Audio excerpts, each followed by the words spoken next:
ছোট জায়গাতে আসছে হোলসেলার, তারপরে আসছে এরকম আপনার এরিয়াতে 50খানা দোকান আছে রিটেলার, যেখানে গেলে আপনি কিনছেন। তো manufacturer, CNF, distributor, wholesaler, retailer, then আপনি কাস্টমার। এই 10 টাকা ওষুধটা আপনার কাছে এই মাধ্যমগুলোর মাধ্যমে আপনার চলে আসছে 300 টাকা প্রাইস। তার সঙ্গে সব থেকে বড় একটা মার্কেটিং কস্ট আছে। মার্কেটিং কস্ট আপনি যা বুঝতেই পারবেন না যে মার্কেটিং কস্ট কি হয়।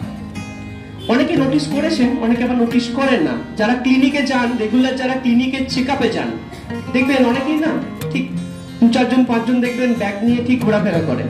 তাদেরকে আমরা এক কথায় বলি এমআর, মেডিকেল রিপ্রেজেন্টেটিভ। অনেকে এইটা শুনেছেন, মেডিকেল রিপ্রেজেন্টেটিভ। কেন আসে ডাক্তারবাবুদের কাছে? কেন আসে কখনো ভেবেছেন কেন আসে? তো কেন আসে? Because of marketing. ডাক্তারবাবু কি দোষ থাকে? থাকে না, ফোর্স করানো হয়। একটা বড় চ্যানেল চলে, এখানে ফোর্স হয়।